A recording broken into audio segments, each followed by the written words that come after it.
સત્ય છે? અરે બસમાં બેઠા હોય તો ઘણા ઝઘડો કરતા હોય, મારે બેસવાની જગ્યા છે, તારી બે જગ્યા નથી, મેં રોકેલી છે, પણ આમાં કોઈ નહીં રોકેલી. તમે હેઠા ઉતરી જાવ એટલે એ બસ તો સીટ ખાલી પડી હોય. રોકી રાખો ને, આખી બસ રોકો ને. પણ જગ્યા રોકેલી પણ રોકાય એમ કેટલી ઘડી? એટલે આપણે વઢે માર્ગું છે. એ નાના મોટા બધે માણસો, જ્ઞાની અજ્ઞાની, વિજ્ઞાની, ધનવાન કે ગરીબ, ભણલ કે અભણ, રૂપારા કે કદરૂપા, આ રસ્તે હાલતા હાલતા હાલતા હાલતા જો કોઈ આવો ઘાટ મળી જાય, આ વાટે એટલે રસ્તે હાલતા હાલતા જો કોઈ એવો ઘાટ મળી જાય અને એમાં જો તમારી દેશી મળે તો વિલંબ એટલે મોડું ન કરતા. કોઈ સંતો મહાપુરુષો ને ચરણે પહોંચી જાજો વાટે, અને આ ઘાટમાં વિલંબ ન કરજો. ગંગાજીની જાત્રા એ માણસો જાય, જમુનાજીની જાત્રા એ જાય, પણ એનો માધ્યમ ક્યાં છે? ગમે ત્યાં તમે ગંગાજીમાં નાહી લ્યો તો તમે પવિત્ર નહીં બનો, પણ જ્યાં એનો ઘાટ બાંધેલો છે, જ્યાં વેદની સાક્ષી છે, શાસ્ત્રોની સાક્ષી છે, ઋષિ મુનિઓના જ્યાં પુરાવા છે, એ ઘાટમાં જો તમે નાવ તો તમે પવિત્ર બની જાઓ. પણ જ્યાં ઘાટ બાંધેલો નથી, એમ અતરિયાર નદીમાં કદાચ તમે ઈની ગંગાજીમાં, ઈની જમનાજીમાં નાવ ન કરે, નારાયણને પગ લપટી ગયો, તણાઈ ગયા, તોય આપણું કલ્યાણ નથી, આપણો ઉદ્ધાર નથી. કારણ કે સર્વવ્યાપક ઈંડપિંડ બ્રહ્માંડમાં, રજે રજમાં, કણે કણમાં, બાહિર અને ભીતર પરિબ્રહ્મ પરમાત્મા ઠાહો ઠાંય ફેર્યો હશે. એ પરિબ્રહ્મ પરમાત્માના સ્વરૂપમાં જ આપણે બધા જીવન વિતાવી રહ્યા છે, પણ એ સ્વરૂપ નક્કી થતું નથી. પણ જો કોઈ એવો ઘાટ મળી જાય તો એ ઘાટની અંદર જે સ્વરૂપ પીડ્યું છે, ઈંડ બ્રહ્માંડ નો જાણ બેદું, એ અઘાટની ઓળખાણ કરાવી દી કે મારો નાથ ઘટોઘટમાં પીડ્યો. બાબાએ, ત્રમક બાબાએ પણ મોતી કી માળામાં લખેલું છે, નજર કરજો કે બ્રહ્મ દરિયો સફર ભર્યો, ગુરુ બિન મિલને નહીં પાવો. મારો નાથ તો સબર ઠાહો ઠાંય કર્યો છે, પણ સંત સેવા વિના, સંતોની કૃપા વિના, એની મહેરબાની વિના તમે એને મળી નહીં શકો. એને મળવું હોય તો ઘટોઘટમાં બિરાજે છે. કોઈ ઘટ ખાલી નથી. એવી દ્રષ્ટિને કેળવો, એવું જીવન કેળવો, એવા વિચારોને કેળવો અને સ્થિર રહ્યો. જેટલા સ્થિર, જેટલા ગંભીર, જેટલું વિચારશીલ આપણું જીવન, એટલે તમારી પરિબ્રહ્મ પરમાત્માને ઘીરે કિંમત વધારે. જગતના વ્યવહારમાં તો લાગવગ હાલે, ધનાઢ્ય માણસો હોય તો મોટા મોટા અમલદારોને ઓળખતા હોય, 5-50 રૂપિયાની ખાઈકી આપી દેવાથી પણ કામ થાય. પણ પરિબ્રહ્મ પરમાત્માને ઘેરે કોઈ લાગવગ નહીં. એ અહીંયા બધું હાલે, ત્યાં કઈ ન હાલે. એટલે સંતો મહાપુરુષો આ જગતમાં કર્મ માર્ગ થી બીજા કોઈનો એને ડર નથી. કે કર્મ જો એવા આપણે કરી બેઠા તો જગતના માણસો તો હજી કદાચ માફ કરી દે કે કઈ વાંધો નહીં, જવા દે. પણ એ કર્મ કઈ વાંધો નહીં કહેવાય જવાથી ભોગવાય નથી ગયો. એ તો જમા પડ્યો છે. એ આજ નહીં તો કાલ, કાલ નહીં તો 5 દી પછી, જયારે એનો ટાણો આવશે ત્યારે એ કર્મ આપણે ભોગવવા જોઈએ. એટલે વટાવડા સહી આપણે બધાએ વાટના આ વાટે જો કોઈ એવો ઘાટ મળી જાય તો પ્રગટ ને સેવી લેજો, પ્રગટનો આશીર્વાદ મેળવી લેજો. પણ મનુષ્યમાં જો આપણને જાત વરણ પરિસ્થિતિ દેહ આવું બધું જો દેખાય તો એ વસ્તુની પ્રાપ્તિ આપણે નહીં કરી શકીએ. અરે સંતોએ કોઈના અવગુણ હમુય જોયું નથી. ક્યાંય હાલેવા નહોતા, એને સંતોએ એના ચરણમાં હંગરી હાચવી અને વચ્ચે ભલે કદાચ ગમે એટલા કિલોમીટરનો એને અંતરો હોય પણ એની સુરતાથી એનું સેવન કરે અને બધા અવગુણનો નાશ કરે તો આ સદગુરુદેવ વ્યાપક છે કે નથી? ગમે તેટલે આઘા બેઠા હોય તો પણ આપણા અવગુણનો નાશ કરવો એવી સદગુરુની ક્રિયા છે, આપણી કોઈ એવી ક્રિયા નથી. જેને આપણે સંત કહી, જેને આપણે મહાપુરુષ કહી, એ પણ 24 કલાક એ ગુરુનું ભજન કરે છે તો મહાન છે. હજારો માણસોને ઉપદેશ આપ્યા હોય છતાં પણ ગુરુનું ભજન કરે, ગુરુના દાસ થઈને રહીએ. લૌકિકમાં તો ગુરુ થવું ઘણેને ગમે, દાસ બને નહીં કોઈ, પણ દાસ બનીને જો ગુરુના આસન પર બેહે તો એને આવાગમન ન હોય. આપણને એમ લાગે કે કેવા ભાગ્યશાળી, ઊંચા આસનો પર બેઠા, બધા માણસો એને પગે લાગે, એનું કયું કરે, મોટા થઈને બેઠા. પણ લાભુ દાદા, ભલા બાપા, ત્રમક બાપા, હરિરામ બાપા એ જ્યાં બેઠા હતા ને ત્યાં મોટા થઈને નહોતા બેઠા, ગુરુ થઈને નહોતા બેઠા, દાસના દાસ થઈને બેઠા હતા, ગુરુના ચરણમાં બેઠા હતા. તો એના જીવનમાં આપણે જેને જોયા છે, અનુભવ્યા છે, એમાં તો આપણને દેખાય ને કે તોય છેલ્લા શ્વાસ સુધી એમાં ટકી ગયા. જેને જેને આ જગતમાં મોટાઈ આવી, જીવનમાં, મનમાં, વિચારમાં, એ તો ઘણા પડી ગયા બિસાડા. એટલે મહાપુરુષોએ શબ્દ દ્વારા એને શાન આપી કે બંદા બહુત ન ભૂલીએ, ખુદા ખમનતા નાય, જોર જુલમ મત કીજીએ કે મૃત્યુ લોકની માય.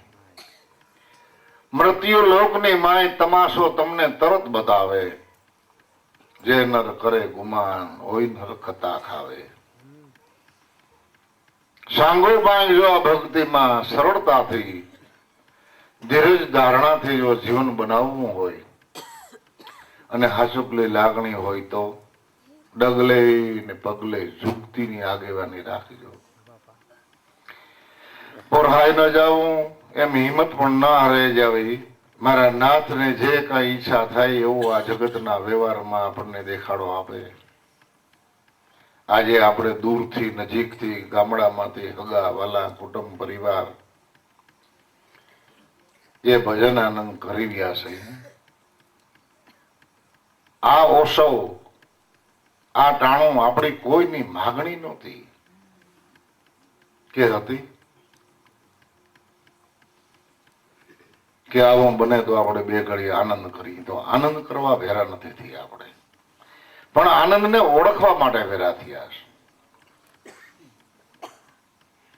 કે આનંદ સ્વરૂપે પરિબ્રહ્મ પરમાત્મા જે ઘટો ઘટમાં બિરાજે છે એ આનંદ કેનો છે કે પરિબ્રહ્મ પરમાત્માનો. એ આનંદ પોતે પાછો પરમાનંદમાં હમાઈ જાય ત્યારે આ દેહ પડી જાય. માટે કાયા ને માયા મિથ્યા માનજો. આપણને લાગે અત્યારે કે આપણે હરી ફરી, ખાઈ પી, ધંધો ધાબો કરી, ઘણું ઘણું કમાઈ, પણ સહી સપનામાં જાગ્રત નથી. જાગી ગયા હોય તો એનું હૃદય, એની વાણી, એની દ્રષ્ટિ, એના વિચારો, એના જીવનને થેરી આખી બદલી જાય. ગુરુ વાલા લાગે. સત્સંગ વાલો લાગે, ભજન વાલા લાગે, અરસ પરસ મળવું વાલો લાગે, પણ વાલો લાગવાથી કઈ આપણે પાર નહીં પડી. જો તમને વાલા લાગતા હોય તો મહાપુરુષોનો કયું કરો તો ફાયદો થાય. ખાલી વાલું લગાડવાથી કાંઈ વળે એવું, ખાલી વખાણ કરવાથી પણ કાંઈ વળે એમ વખાણનું કઈ નહીં આવે. જીવતા હોય તે કોઈ ન જાણે રમાપતિની રીત. હરિની કૃપાથી ગુરુના દાસ જાણે જગત અંધરો ભેદ. જગત અંધરો ભેદ થી કેવું કે ઉલટી નિંદા કરે એવું. જીવતા હોય તે કોઈ ન જાણે ને વયા ગયા પછી આખું જગત વખાણે કે નરસિંહ મહેતા એટલે નરસિંહ મહેતા હો, મીરાબાઈ એટલે મીરાબાઈ, ગંગા સતી એટલે ગંગા સતી, મૂળદાસ મહાપુરુષ. પણ વયા ગયા પછી વખાણ કરે. જ્યારે જ્યારે જે ગામમાં એ રહેતા, જે ગામમાં ધંધો ધાબો કરતા, તેથી જગત તો આવું નવું હતું. ઘણા માણસો એને જોયા છે, મળ્યા છે, ભેરા બેઠા છે, પણ જીવતા જાગતા હતા ત્યારે નરસિંહ મહેતાની કોઈ માયના નહીં. નાયતે તો નાયત બાઈને મૂક્યા. એમ એક એક મહાપુરુષોનો જો આપણે દાખલો દઈએ તો જે ગામમાં, જે કુટુંબમાં, જે ઘરમાં હતા ત્યારે તો કોક ભાગશાળી જો માણસ હોય તો એને ઓળખી શકે, જાણી શકે, પીસાણી શકે. જો કમાઈ હોય તો. પણ કમાઈ કરવામાં જો આપણી આળસ હોય તો આપણી આગલી મૂડી ખવાય છે. એ મૂડી જયારે થઈ રહી છે ત્યારે આપણે અમુક ટાઈમે નિર્ધન્યા થઈ જાઓ. માટે સદનામની મૂડી, સત્યનો કર્મ, એનું ફળ અવતારના અવતારોથી પરોપકાર કરતા કરતા આપણને માંડ માનવ દેહ મળ્યો છે. માનવ દેહ મળ્યો ન્યા સુધી આપણી મૂડી હતી. તો હવે મૂડી ન ગુમાવો. મૂડીમાં ભેરી પાછી બીજી કમાઈની મૂડી ભેળવી. મજા કરવાનો આ અવતાર નથી, પણ ઉદ્ધાર કરવા માટેનો અવતાર છે. જો સમજી આપણને વાલા લાગી તો ભજન કરવું. બીજાનું ભલું ન કરો તો કઈ નહીં બાપલા, પણ તમે તમારું તો ભલું કરજો. આપણે જો આપણું ભલું ઈચ્છતા હોય, આપણે આપણા અવતારને જો કંઈક માનતા હોય તો વિચાર કરવો કે મનુષ્યનો ખોરાક શું.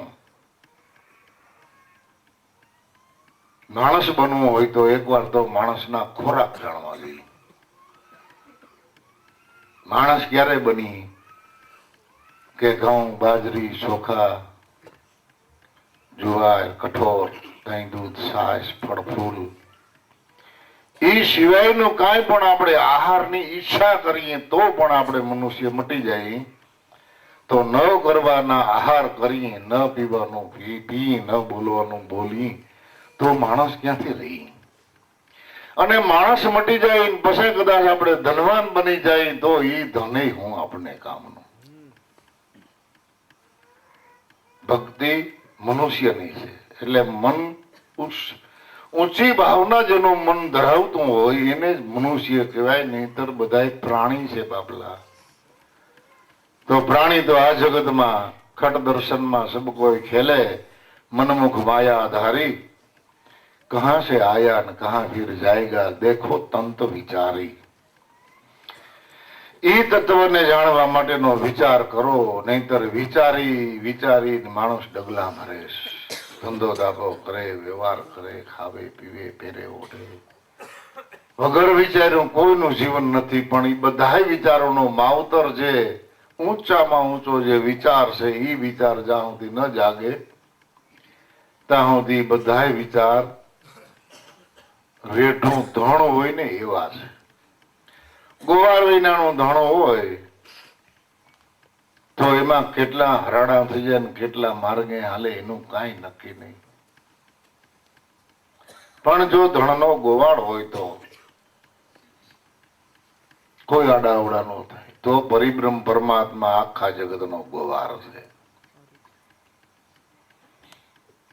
તમારા હૃદયમાં બેઠો હો તો ભલે ભલે આપણને એની સંજ્ઞા કરે છે, રહેવા દે ભાઈ, પાછો વળી જા. જો પાછું વળવું હોય તો માટે સપનામાં સુતેલા નર તમે જાગજો. તારો આ જન્મ પદાર્થ જાય. કિંમતીમાં કિંમતી હોય તો મનુષ્યનો અવતાર છે. આ 5 તત્વોનો ખલકો, એનાથી કિંમતી આ જગતમાં કોઈ નથી. એને આપણે દાખલો દઈને સમજવો હોય તો પણ સમજી શકીએ